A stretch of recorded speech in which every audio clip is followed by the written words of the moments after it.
Thank you, Kelly, and good evening. I'm actually a dream speaker for you tonight as a politician because I do have laryngitis. So,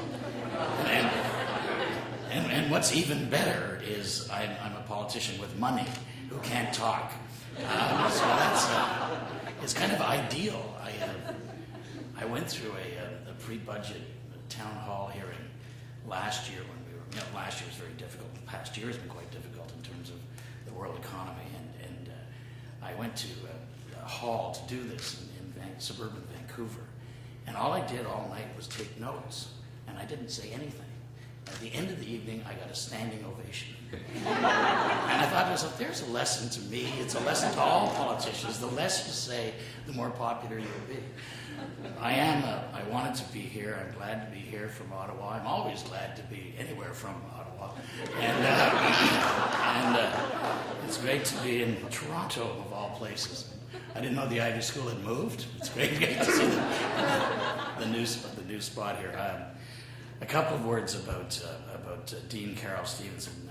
We have, as I said, had not the easiest year economically. We're doing much better than other countries in the world. The recession didn't start here, and we've had to deal with it and all of those important things. And I have the honor of being Canada's finance minister abroad and listening to the other finance ministers, the other leaders at the summits and so on with Prime Minister Harper, say wonderful things about our country and how well we've done. One of the things we had to do in the past year, we chose to do last December, was to participate in ensuring that General Motors would survive, as well as Chrysler.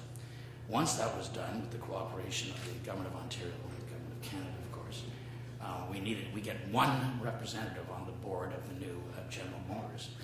And when I thought about who that might be, the first choice in my mind certainly was Dean Carroll Stevenson, and she agreed to do that, and she's been doing a fabulous job for Canada as our representative on the board.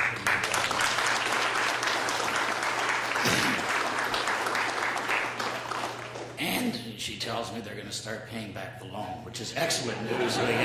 We can use the money in the next couple of years. In December, the first check, Merry Christmas. I also, of course, am here because I was going to say Dr. Leach invited me to be here. As you know, Kelly doesn't invite you anywhere. She tells you that you should be there.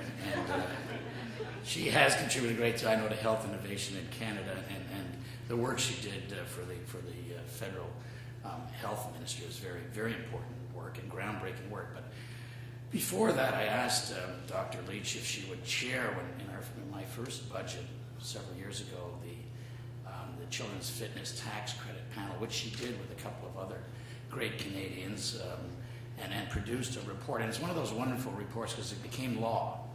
And as you know, we have a Children's Fitness Tax Credit. It's the most popular tax measure we have ever done, short of, I think, the home renovation tax credit. But I'll find that out in the new year when everyone files their tax returns about the home renovation tax credit. But parents across Canada, in huge numbers, have been claiming the Children's Fitness Tax Credit. And this is a wonderful thing because it's part of getting children to exercise and do more and be more healthy.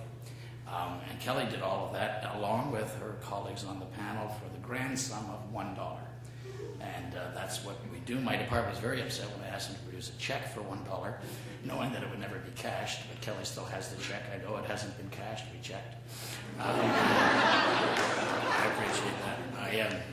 Of course, if you cash it, you have to pay tax on it, which in your 52 cents or something. Okay. More than that.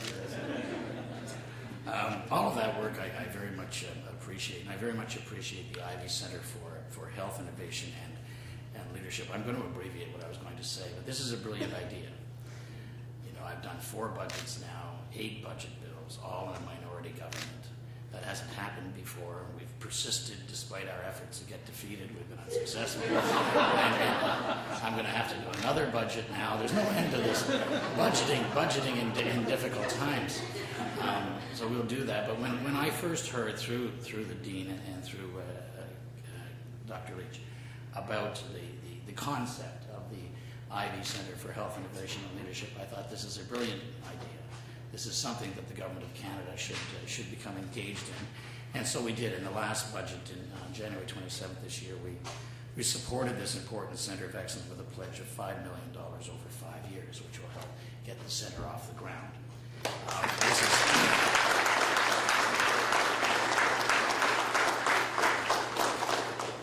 And I was meeting with financial sector people today too, talking about the need for excellence in Canada and the need for areas like the Toronto region to maximize what can be done now as one of the finest financial centers in the world, and to be more globally. All the more so when I look at something like this concept of health innovation. We have brilliant scientists in Canada. We have tremendous R&D funding in this country at the federal level and elsewhere. But we do have a challenge, and I've been listening to it for years. I was a provincial minister before I was a federal minister, and I've been witnessing it for years, that we don't seem to be successful, or as successful as we should be, in commercializing our scientific inventions and innovations. So this is what this is all about, and that's why I say that the students are here, and I know there are lots of students here, that this is your challenge.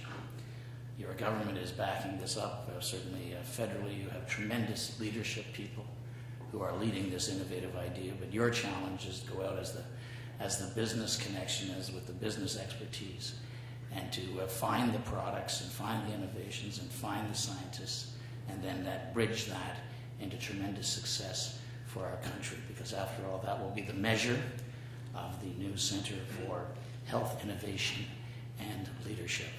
I could go on for hours, but I won't. I'll simply say that we support this concept. We support excellence in our great country of Canada, and we will continue this kind of support, because this is where the future lies for the students who are here, and for the scientists, the young scientists also who are out there, who need you to commercialize their innovations. Thank you for inviting me.